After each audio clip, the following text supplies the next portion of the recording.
Okay, so I was Halacha, yeah. Okay, we gotta get the context here. Okay, so this is an example of how Mishneh Torah, how learning Rambam changes your life. Okay, all right. So I was sitting in my apartment and I was preparing for Rambam Bekius. Okay, a couple years ago, like 6 years ago, a daycare opened up next door to my apartment. I don't know if you saw that when you were there on Shabbos, but there's like a daycare. Yeah.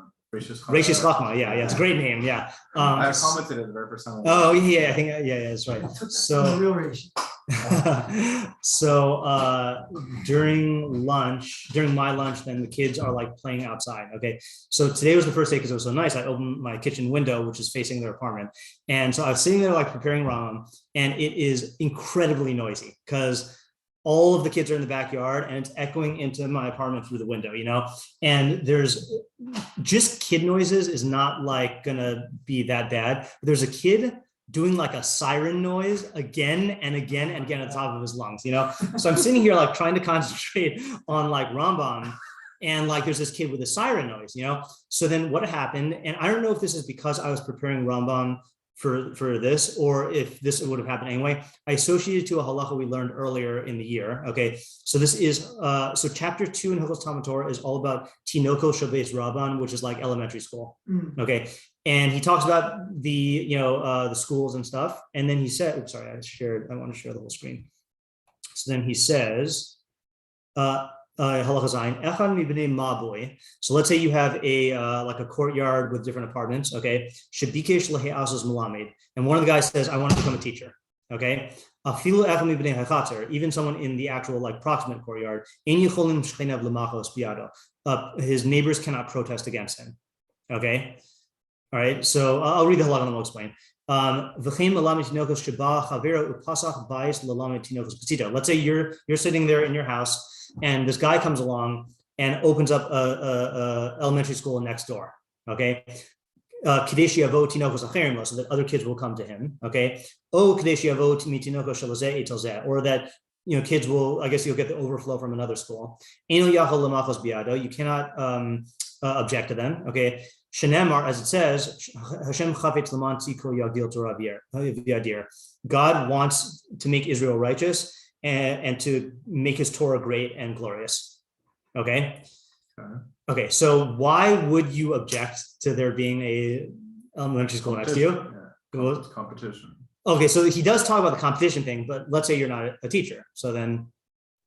Oh, in your case. In my case, right? It's the noise. It's disruptive. Okay, it's disruptive, right? So the Rambam Bekius, who's on the side, quotes the Rambam and פירוש המשניות, and I'm actually just gonna I'll read it from here. Okay, I thought it was next to an existing school. No, just a normal guy, yeah. Okay. So I'm just gonna quote from the פירוש המשניות here in the Rambam. So פירוש המשניות, Rambam says what's going on.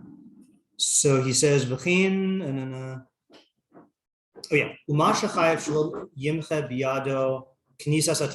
reason why he cannot protest the gathering of the kids, even though they're going in and out, is in order to increase Torah in Israel, right? So if you like shut down the school, then it's going to harm Torah, right? Therefore, Torah. Therefore, this halacha only applies if they're teaching the kids Torah. Okay. Aval im hayim melamed cheshbon, if they're teaching them math or handasa, I think that's like geometry maybe. Yesh lo lemachos bo, then he can protest. V'lomar lo, and he can say to them, Eini yachol lishon lo mikol hanichnasim lo mikol yotzim. I can't sleep because of all the noise of people going and coming. Wow. Yeah. Okay. Right. So it's specifically because of Torah, right? So then I'm thinking to myself, would it be a kingdom to still say, but you know what? There's also a good thing to learn. Right. So it would certainly be a nice thing to do, but the point is that they're infringing on his rights. That this guy opened up a noisy thing like right next to his house. It's kind of like he has a right to. Right. Like you have a right to like assume that there's not going to be like loud noise like next to your door. Apparently, right? Okay. So now I'm thinking about this. I'm thinking, okay, this is a daycare, right? But like. It seems like they learn Torah on like an individual level because I see them like walking out with like little projects and like these like little kids, Right. But then I'm like, okay, but then does that cover when they're at recess? Like, but so even if it doesn't, like maybe the fact that the kids need to play in order to learn, like you can't just like force kids to be. And then the fact that the Rambam includes the noise of them coming and going, and they're clearly not learning then, like that's just like getting there. It's like a means to. So I'm thinking about this, and then I was like, what just happened? Okay, so what just happened was I'm sitting here and then I hear annoying kids. Now, an ordinary, like if you did not learn these halachos, you would just frame these as annoying kids. But what happened is my mind, because we had learned this earlier in the year, I automatically associated to this. And now I'm realizing, oh, I feel annoyed at these kids, but these kids are the foundations of Torah in Israel. And it might annoy me, but like my protesting against them might even be a scar for your annoyance. Oh, exactly, right. So my protesting against them would be interfering with the spread of Torah. And like I'm thinking about this now in Torah categories, right? And then I'm thinking like, oh, this actually made me learn more because I associated to this halacha, and then now I'm going to teach this to you, and so like, and what I realized is, and again, this is not a new realization, but this is, one of my, I guess he was one of my friends, although he was older. One of the YBT Rebbeim when I was growing up, not growing up, when I was in yeshiva here, is Yehuda Rappaport, who is now in Israel. So he taught in Seattle for a long time also. Are there still Rappaports around here? Around here, if they are, they're not related. They're not related to him. They're Kohanim though. You know about the thing about the Kohanim? That Rappaports, not only are Rappaports Kohanim, but they're the most certain Kohanim, right? Yeah. That's like that's why is that again? I think they just apparently like have really good documentation of their lineage or something. Yeah, there's a rabbi in Atlanta says you can trace all the way back to like. Yeah, I guess so. Yeah. I even heard. I don't know if this is true, so I'll pause it. So what Yehuda Rappaport said is he said that this is really the So he called this phenomenon Mishneh Torah eyes. Okay, which is that because the Rambam is the only sefer that writes about all Taryag mitzvos and writes about them in a conceptually organized way, then the more you learn the Mishneh Torah, the more you're going to start to see and experience the world through Taryag mitzvos.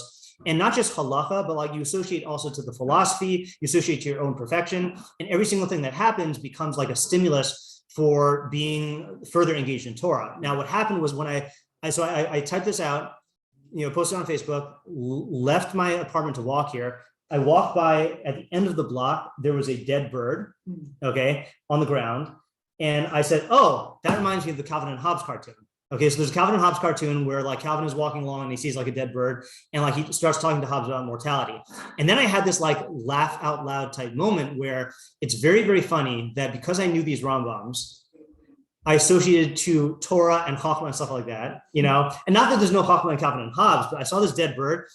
What could I have associated to in Torah? Like the mitzvah of sending away the bird. Right, sending away the bird, Tomb of the Tahara, kashrut, but because I haven't primed my mind with those categories, then I went to something else that was just associated with like. I gotta say, I thought of the sending away the mother bird. Oh, that's very good. That's very good. Yeah. So then that reinforced the idea, which is that can you imagine a life in which you have mapped out in your mind all of these. You see the entire world through the lens of Torah. Exactly, and that's like what the Rab writes about.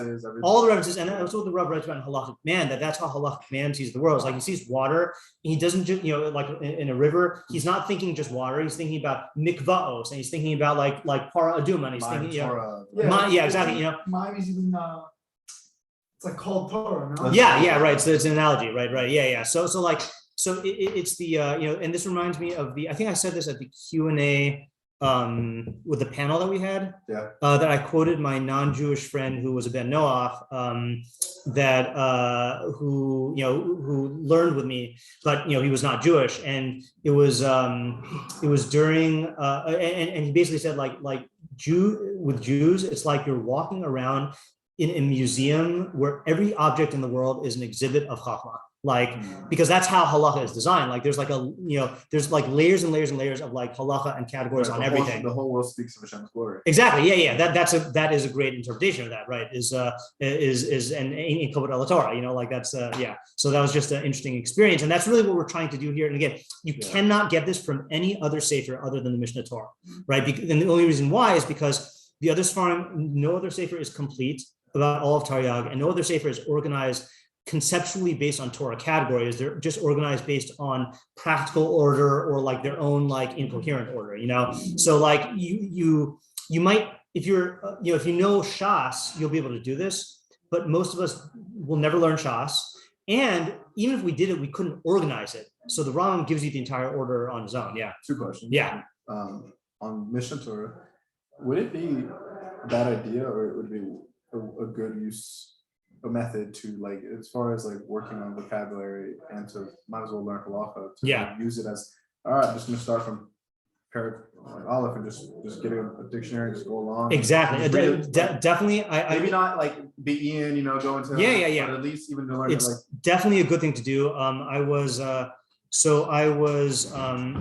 Okay, I'll tell you. Okay, this is a side Bekius advice. Okay, so Sean was asking me for Bekius advice over the break, and one of the pieces of advice I gave him is I think that if you're not doing Gemara, the next best thing you could do for Bekius is the Mishneh Torah.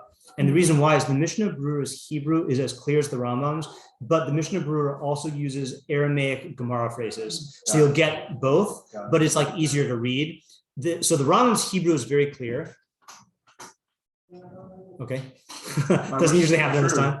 Yeah. What do you call it? The Rambam. So before even Mishneh Torah? I would say, I wouldn't necessarily say before. I'd say like if you're trying to gain skills in Gemara, Mishneh Torah will better facilitate that. If you're just trying to get skills in Hebrew, then Mishneh Torah is better because Mishneh Torah is in Hebrew. I want to be able to read the Aramaic, then I should do Mishneh Torah. Yeah, but I think that your strategy is good. And also the Rambam gave this advice to Ovadia Hager, I think, who was worried about his like learning. And the Rambam says, yeah, it's very easy Hebrew to read, the only thing I would advise is, when you say start at the beginning is the most important in terms of Yesodei HaTorah, but he very quickly gets into a lot of Aristotelian science, so you could skip that. But yeah. Okay. Yeah, but actually the Hakdama is very good also. Really hard. Yeah. yeah. I skip it because it's not necessary or because it would be too hard to learn? It's too hard to learn because you won't understand what's being said because it's a completely different world of I'm not like a philosophy expert. I've taken some classes in school. It's like science. Okay, well, I'll testify when I was doing it in Rambam Bekius, when we went through all of this last year, and I had no idea what was flying for a lot of it. Gotcha. Okay, fine. So second question. Yeah. More broad, just more curiosity. When you're learning with your Noahide friend, for example, yeah, is the method of learning different, is there any way? Is there a halacha on how to learn with Noahide? No. So maybe this is just me. So the cool thing is if you listen to Rabbi Chait's Noahide shiurim, he is a master class in how to present everything in English with filling all the premises and very, very he knows who he's talking to and teaches accordingly. I will certainly do that in terms of being aware of what premises they don't have or terminology, but I teach the same way no matter what, and that's just the style of my teaching. Because really ultimately they should end up with the same premises. Right? Yeah, exactly. Yeah. This is a question of few and that's it. Yeah, right. And also what your priorities are. They might not be interested in the same things that we are, but yeah. So that was my wrong experience. I have one more point also. Oh yeah. I thought you were going to ask me when you were flipping to the beginning. So I thought you were going to ask, would it pay to learn the categories of the Mishneh Torah? Just to learn all of them? And the answer is yes. Because what you're doing is you're setting up your mind in all the categories of Torah, The framework, the conceptual framework for how even Shas is. Exactly. Yeah. And it's better than Shas because it's conceptual. It's conceptual in terms of a full conceptual thing. And there is you don't know Johnny Sassoon. Do you? Heard of him? Okay, so next time you meet him, I'll try to do a demonstration of this. So he had a teacher who I also had, this guy, Chacham Aryeh Greenberg. Yeah, right. So he's from Seattle. Master. No? Yeah, he's a master of a lot of stuff. Yeah, but so one of the things he did is he has a method. He would drill the categories of the Mishneh Torah into his middle school students, not through memorization, through rote memorization. He had a system, and you could ask Johnny Sassoon where any book in the Mishneh Torah is, and then and then he would remember it, which section, the halakha is like what order it is. Yeah. That- the He's got sad that part is with me, Yeah. and I actually, this is, Yeah, he still has that down. I Yeah. actually don't think I'm actually almost able to do that if I like. I'm not like that quite photographic, Yeah. but I have a pretty good ability to remember what like. So something. it is something that pays Worthwhile. to know. Yeah. Yeah. Because like even for practical purposes, like when we started off and you said, where's Talmud Torah? Yeah. You know, and so you wouldn't have to look it Yeah, up. that's really But then the second thing is like, again, you take, 14 books of the Mishneh Torah. Sefer Hamada is books which the Rambam is mitzvos, which the Rambam defines as ikarim. There are 5 sections in Sefer Hamada. There's Yesodei Torah, then Deos, which is about character traits, then Talmud Torah, then Avodah Zarah, then Talmud Torah. Well, see, I'm messing it up now. Talmud Torah, then Avodah Zarah, and then Tshuva. So just knowing like where Talmud Torah is within that system gives you like a leg up. And so what It's surprising that that's not like the first one. yeah, well, Yesodei Torah. What is it? That Sefer Hamada isn't. It is first. Sefer Hamada is the first one. Sefer Hamada, and then within Sefer Hamada, Hilchos Talmud Torah. Oh, okay, yeah. I was looking at it as if it was. Wait, and Yeah. are you saying that Okay, there's well, that makes a sense. Yeah. purpose to the order? also? Yes, yeah. The Rambam wrote the Mishneh Torah in with like just like I'll show you here. If you And the look little at brackets is telling you how many chapters there are in each like little like test is 10. Oh, like 10. look at the front First cover words of like Kraken, yeah. of the Mishneh Torah. No, the Mishneh Torah Oh, itself. Mishneh, Yeah, I think like actually prints it into the hardcover there. Yeah. Yeah. So At the front, literally the front? What are you I looking think for? so. What are you looking for? The list of all the doesn't have a Oh, here, yeah. yeah, that thing, right? Okay. So if you see all the books, right? So there's Oh, 14 books. Yeah. First one is Sefer Hamada, which is the mitzvos that have to do with Ikarim. Right. Okay. Right. Second one is Sefer Ava, which has to do with the mitzvos that are constant, continual, right? You can see either, Shema, Tefillah, Tefillah, Brachos. Mhm. 3 is Zmanim, Uh, which is the mitzvos that occur on the calendar. 4 is Nashim, which is marriage and divorce. 5 is Kedusha, which is prohibited food, sexual relations and prohibited food. 6 is Hafla, which is vows, okay, and oaths. 7 is Zraim, which is literally means seeds, but it's all the agricultural laws. 8 is Avoda, which is the Beis Hamikdash and public korbanos. Then 9 is Sefer Korbanos, which is individual korbanos. 10 is Tahara, which is Tumah and Tahara stuff. 11 is Nizqin, which is damages. 12 is Kinyan, which is acquisitions and like ownership stuff. 13 is Mishpatim, which is like other monetary laws. And then 14 is Shoftim, which is about the setup of the Sanhedrin and the government. Mhm. So like the first half of those books, 1 through 6, is all individual perfection halachos. Mhm. And then 7 through the end is setting up the society. And then each, like I just said, like each of these things has themes. Like the best example is Sefer Kedusha, right? So do we have to talk about Kedusha lately, or is that someone else? I don't How do you define Kedusha according to Oh, the Rambam, or however you know? Yeah, well, the way I understand. like for Kedusha for human beings, not for God. Yeah, separation, like Separation from what though? from mundane, that which is like otherwise the default of I guess. Okay, so that's not a bad definition. Yeah. Rambam defines it specifically in terms of separation from like rising above your instinctual But that's what I'm nature. saying, the default, like otherwise what's default? Okay, right. So what does the Rambam put in Sefer Kedusha? That's why it's elevating yourself. Exactly. The 2 main drives, sex and food, Mm. right? So that's a conceptual organization. You put them in the same book, and then within each book, you have the halachos, right? Like, different sections. And then within each section of halachos, it's a conceptual order also. Like my favorite example, and I know I've talked about this earlier. So if in Sefer Nizqin, which is about damages, look at you can still, look in the front cover. So So are you saying he sets it up from order of Kedusha, like from like to in order of how you as you're becoming?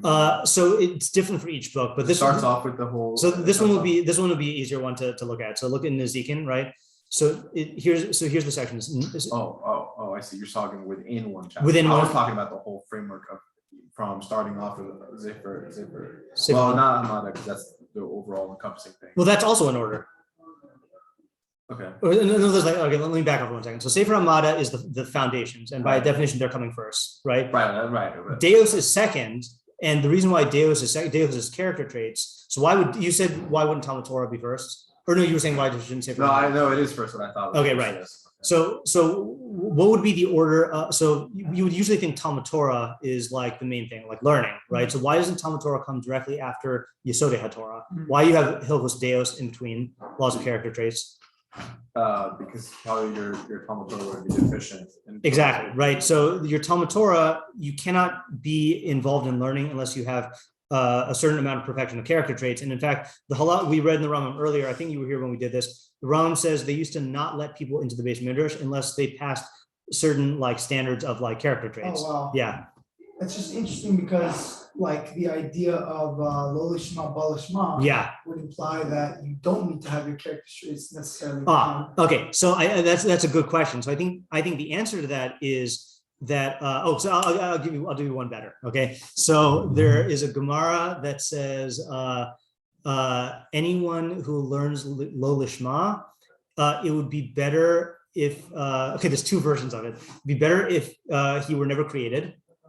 Okay, wow. But then the other one is you know what afterbirth or placenta is, yeah, right? So they said if anyone learns lo lishma, it would be better if his mother had smothered him with the placenta and killed him. Yeah, they both sound pretty bad. They both sound pretty bad. Just one's more graphic. The one that mitoch lo lishma. Right. So then the Gemara asks, it says, what about mitoch lo lishma ba lishma? Right. So the Gemara says, no, mitoch lo lishma ba lishma is for all lo lishmas except for one, which is lekanter.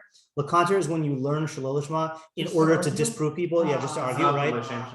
Exactly. So, well, depending on how you say it, because there's a lot of stuff that's not l'shem shemayim.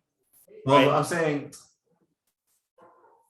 I guess the other ones aren't necessarily contradicting l'shem shemayim. This is almost like it's almost the exact opposite of l'shem shemayim. Okay, opposite of l'shem shemayim is definitely correct. So the follow-up question would be, why would they refer to it as lo lishma when it's simply just the content? Well, lo lishma is really defining it by the negative. It just means not for its sake. Right.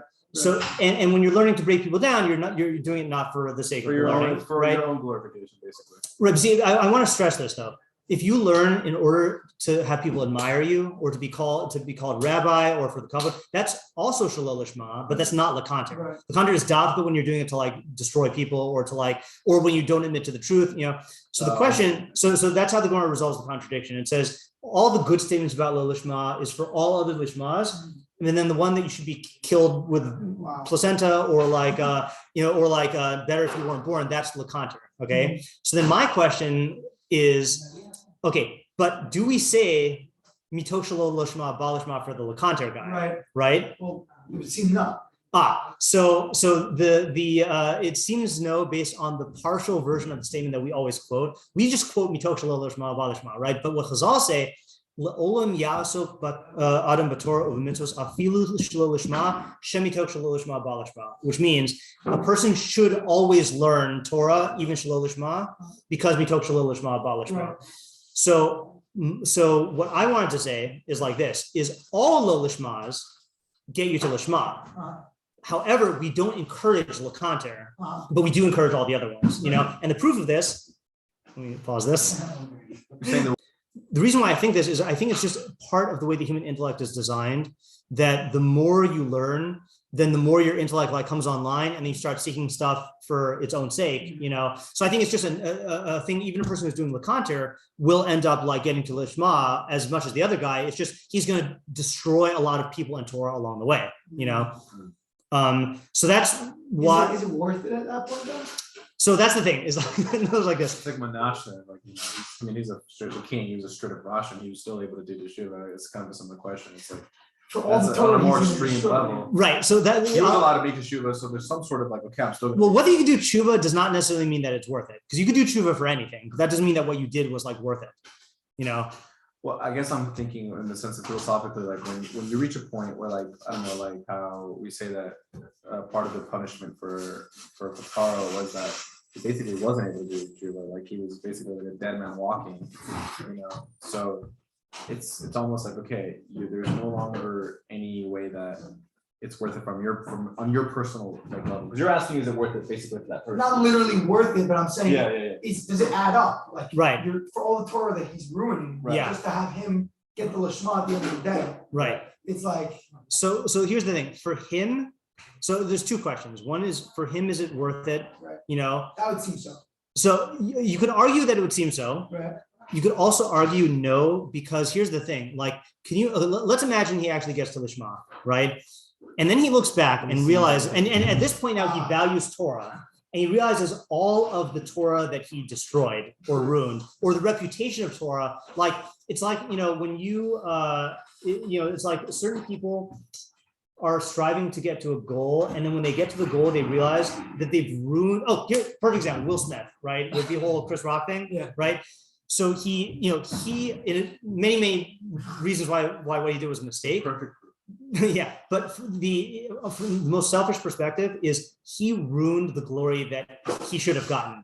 He got an Oscar that night, That was right? just like, triumph moment. Right, and he will never. That night was ruined, and he will never be able to look back and say, like, oh, I got an Oscar, and without like having. He was banned. Yeah, right. You can't get another one. Yeah. So in other words, if you end up destroying all these people along the way to Torah, and then you get to the point where you value Torah, it is going to kill you to realize that you've harmed the thing that you value most in the world. But then the other proof is something I was also just looking at, also while I was hearing these kids yell, is this is a timely thing in Yevmot. So why did Rabbi Akiva's what do you call? Why am I? Oh, that's Mishnah. That's why.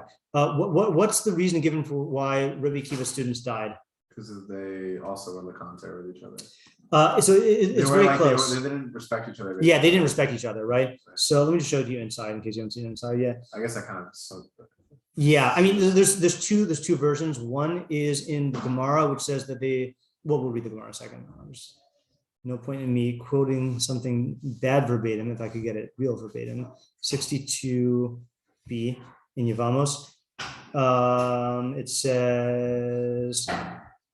Is it bad to ask why Rabbi Akiva himself wasn't able to teach him to not? No, it's actually a good question. I wanted to give shiur on that this year, but I haven't gotten around to it. To looking into it. It's even better because what did Rabbi Akiva famously say that the Klal Gadol b'Torah, like the most important principle in Torah is? Yeah, v'ahavta l'orecha kamocha. So somehow that did not translate to his students, right? So here's the actual Gemara. Rabbi Akiva Omer Lamed Torah bi'alduso. Wait, Rabbi Akiva Omer Lamed Torah bi'alduso Yilmot Torah b'ziknuso. So learn Torah in your youth. Hold on. Is this learn or limed? It might be limed Torah bi'alduso Yilmot Torah b'ziknuso. Haylo tamidav. Let me just see something here.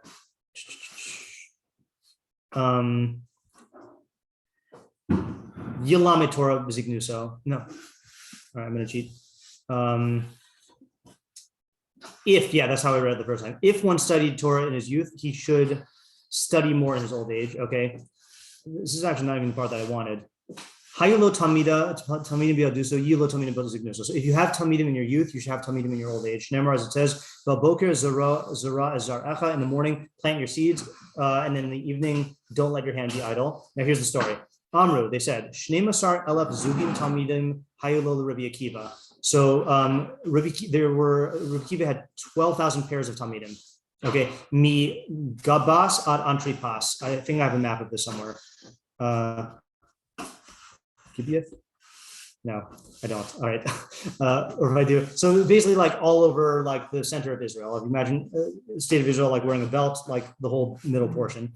The Kulan Mesu all of them died during one time period. Okay, because they didn't treat each other with kavod.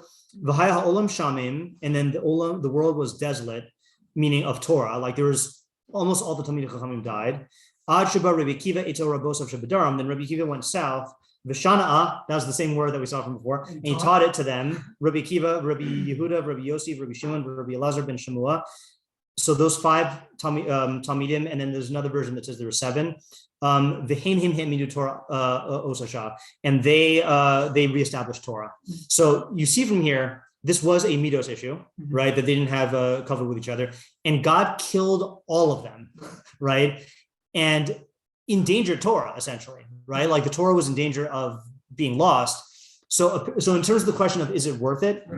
So for the individual, I think you could argue it's not worth it. Okay. And if God is willing to kill all the Talmidei Chachamim because they had a distorted idea of Torah based on like he's saying covered, then he's saying it's not worth it, right? Yeah.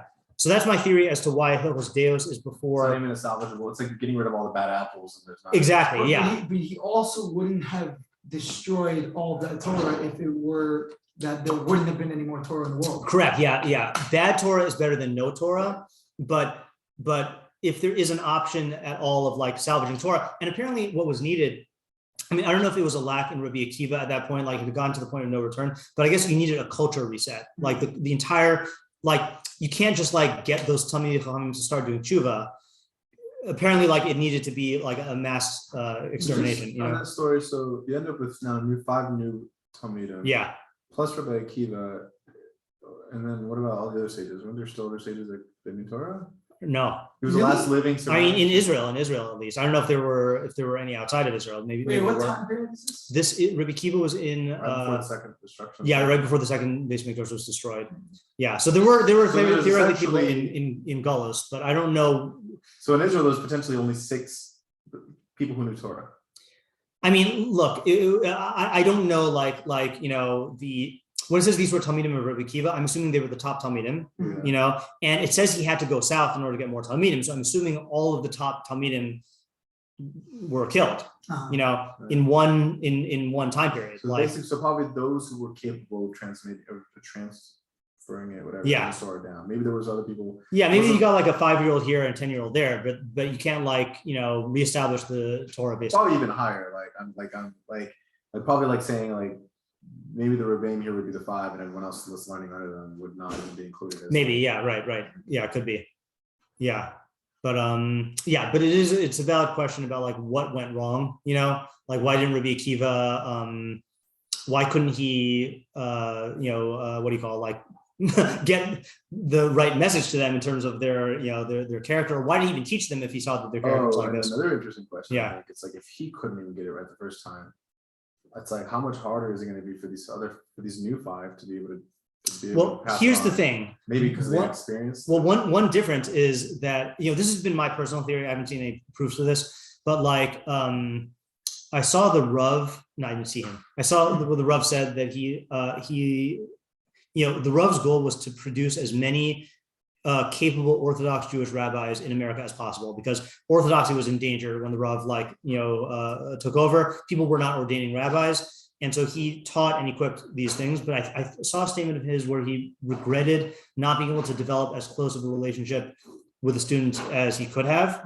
So my personal theory is if you're teaching 24,000 students, what extent are you going to be able to have like a personal relationship where you can actually like influence their behavior and character, and where they can actually see you and how you behave? But when you start over again and you have 5, and you invest yourself in those 5, they can invest themselves in their yeah, exactly. Like that's a small approach, and that you know, again, not to go into too much like historical parallelism, but like, that's always been the approach of this yeshiva ever since the very beginning. It's always been very, very small and one-on-one type thing. You know, there's more of a chance to like ensure correct passing on of values in addition to Torah. You could teach ideas to masses of people, but it's very hard to teach values to masses of people. You need that, you know, that relationship, and that is in Hilchos. Maybe this is another explanation why Hilchos Deos comes here, because in Hilchos Deos you have the first 2 mitzvos of lihidamos bidrachav, to make yourself resemble God's ways, which is emulating God's midos. But then the second one is lihidabik biyodaav, to cling to those who know God.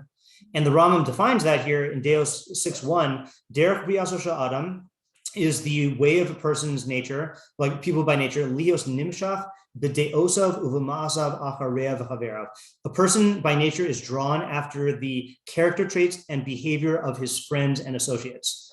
V'noheg b'minhag anshen b'ninasa, and to conduct himself in line with the conduct of the people in his country, right? So like, you know, there's the famous definition that Aristotle gives of what a human being is. You know, he says man is a rational animal.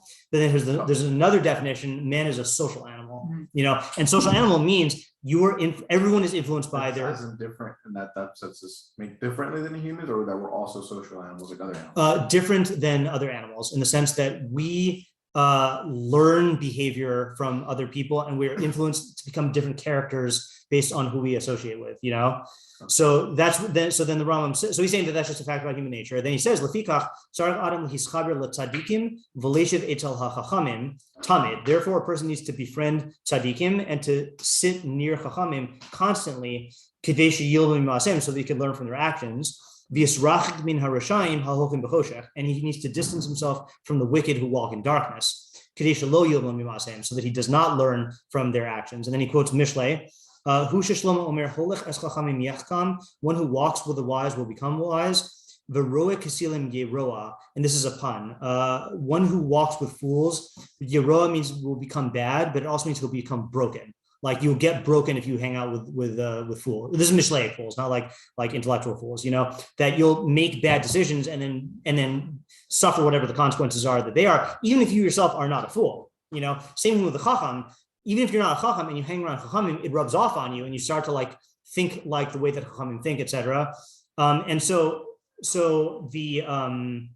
that type of learning from chachamim can only really be done on a very small scale. You can't have 12,000 chavrusas sitting around a chacham learning from his actions. That's just not normal, But you can do that with an apprenticeship of one teacher and 5 students, and that might be what I was going back why.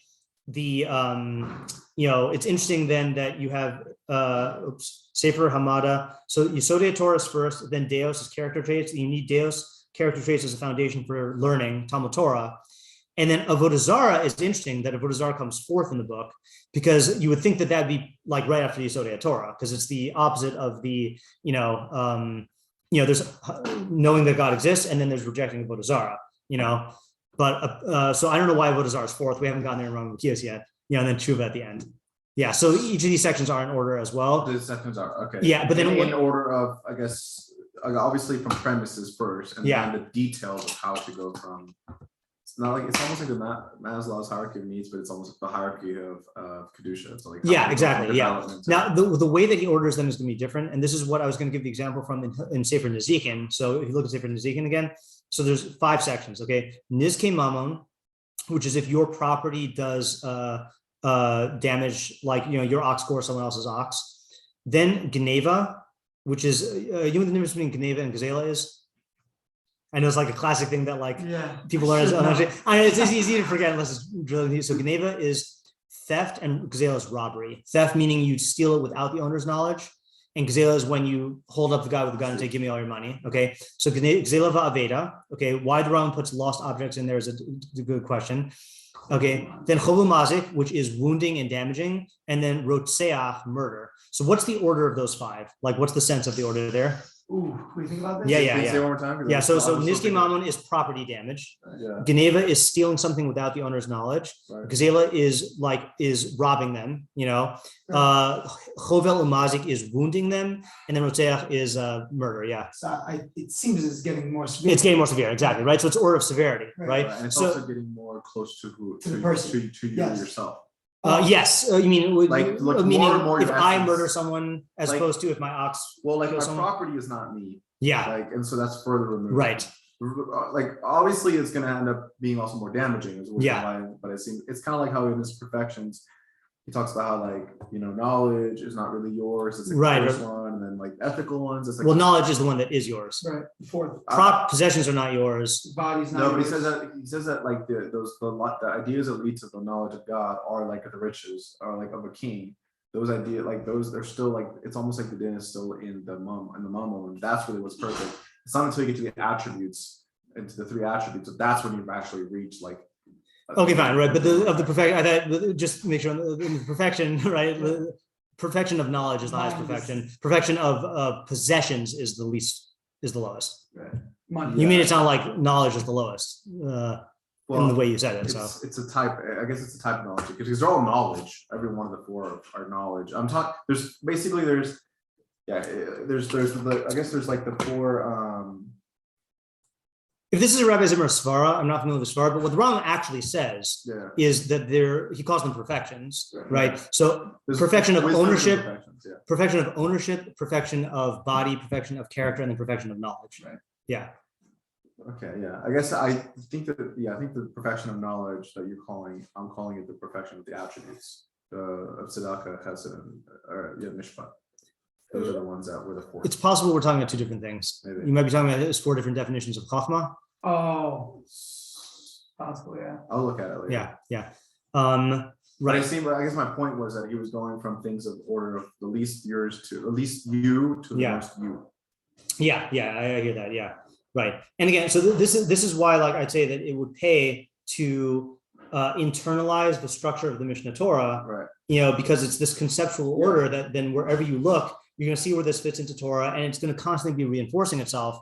Like let's take like with the hearing the kids. So I associate it to Talmud Torah, right, which is going to be about learning. But the other place where the Rambam talks about this is an area I'm also not familiar with in Sefer Mishpatim in Hilchos. See, I didn't even know where to look. Hold on. Sefer Kinyan in Hilchos Shchenim, the laws of neighbors, which has to do with property rights and how you have neighbors and stuff. And that's where he also brings up the idea of, like, if someone opens up a noisy business next to you and it affects like your life, So so this is why, like, I'm Rambam Bekius is like good for getting knowledge and ideas, but it is what you're also doing is you're reinforcing a whole worldview where you can have all of the Torah at your fingertips.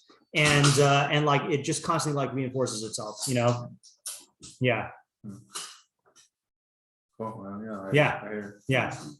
Okay, so let's do this in the last 5 minutes because I've got to go in 5 minutes. Let's read the facts for tomorrow, and then we can like work on it actually tomorrow. So this is in. Are we still on the Nidui? Yeah. Yeah. So now he's actually going to define it. Okay, so this is in the 7th parak in the packet. Nidui and reason he didn't define it first? That's what we were wondering. And so I was just theorizing to Aaron earlier that, like, he did segue into the topic because he started off with the kavod of your Rav, then kavod of chachamim, then degradation of chachamim, then the tools they can use to counteract the degradation, which is nidui, and then nidui. So he like said he eased into so it. really this is a mid thought. This is a mid part of the larger explanation. Right. I guess the cover of right. So now he's going to define it. My question, though, which is just a different version of your question, is why didn't he stop at kavod chachamim, then start a new chapter and say, hey guys, there's this thing called nidui, and I'm going to tell you what it is, and then I'm going to tell you that this is how chachamim protect their kavod, right? I don't know why he didn't do that. Right. Okay, chacham zaken b'chachma, a chacham who is literally an elder in chachma, okay, which means he has like great amount of chachma, I guess. Is where we are, Aaron? I thought we were good. That's where I was going to do it to review with you, but we're going to start. I actually feel like that would be weird to do what you said. To like stop in the middle because it would interrupt the flow. It would definitely, it would interrupt the flow. Yeah. This flows. You might think, maybe I was going to skip this and not. Yeah. End of that topic. It's on page 165. Oh, 165. Yeah. Okay, so chacham zaken b'chachma, chacham who is great in chachma, v'chein nasi oav beistin, and similarly a nasi who's the top chacham in the Sanhedrin and in the nation, and oav beistin is second in command. Shesarach, if they went bad, okay, like literally spoiled. Yeah, right. Ein menadin oso b'far hesi olam. Wow. So we do not ever put them in excommunication in public. Okay, publicly. Unless they sin like Yeravam ben Nevat and his fellows. That's like one of the most evil kings, right? So that's like, I guess if they do, you know what Yeravam ben Nevat did? He built 2 golden calves. The servant of Shlomo, right? Say it again? The servant of Shlomo. Yeah, right. Well, but he was already king at this point. Right, no, I'm saying. Yeah. That Yeravam. Yeah. Hold on a second. Who is the commentary on the side? So the side is a guy named Rav Makbili, who is the one who published this Rambam, and it's a very helpful side commentary because basically what he does is he defines he defines Pshat, but then he also refers you to other areas in the Rambam and uses the Rambam to explain himself. In terms of like Lashon? Lashon and additional halachic knowledge. Yeah, so he's very useful. That's why I scanned and used this edition. Yeah, Josh Litt is the one who told me about this edition. So what book is this from? It's a 4-volume set, which we actually don't have in yeshiva. And it was the Mishneh Torah? Was it of the Mishneh Torah? So this is the same person who publishes the 1-volume one, but this is like his really good edition. Oh, yeah. Wait, so Nadin that's Nida. So what is how we translate it? So we don't know what it is yet. Right. So we're translating right now as we ban the person, and it's like a social ban. Okay. Yeah, hopefully we'll read that in the next halacha. Okay, aval kishachata shar chataos, when he does other sins, meaning not building golden cows, malkin oso betina, we whip him in private. Shneimar, as it says, v'kashalta hayom v'kashal gam navi imcha laila.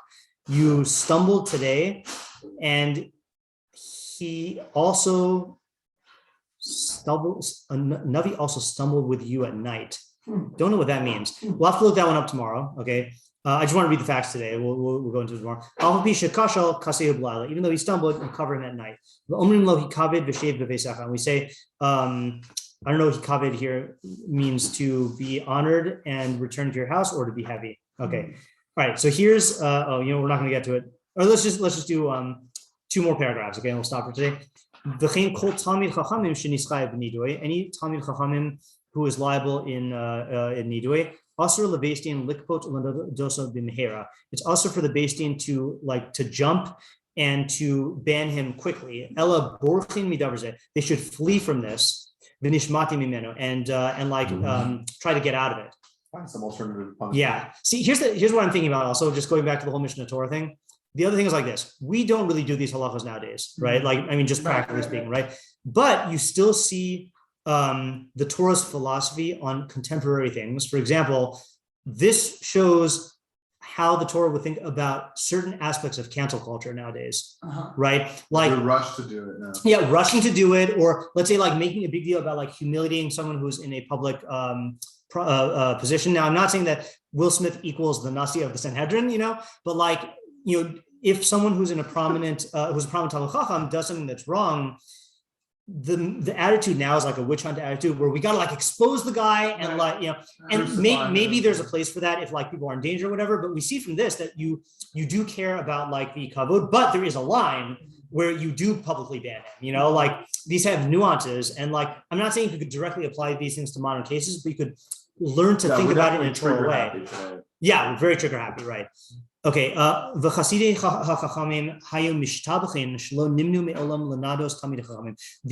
most pious of the chachamim would praise themselves, saying that they never ever put a Talmud Chacham in nidui. They were never appointed to put a Talmud Chacham in nidui. Even though they were appointed to administer whiplashes, and even rabbinic whiplashes, they're appointed to strike him. Okay, you know what? I thought we were going to get to the definition, but we can't get to it today because I got a tutor. Okay, but I think this is a good. Awesome. Yeah. Okay, good. Amazing. Yeah. So tomorrow, hopefully, we'll find out what nidui is. Yeah, okay. How many? Wait, so you said there's 3 weeks left? About 3.5. 3.5. So Let's the beginning of next week it'll be 3. Right? Yeah, I'm leaving. My flight is on the 17th of June. So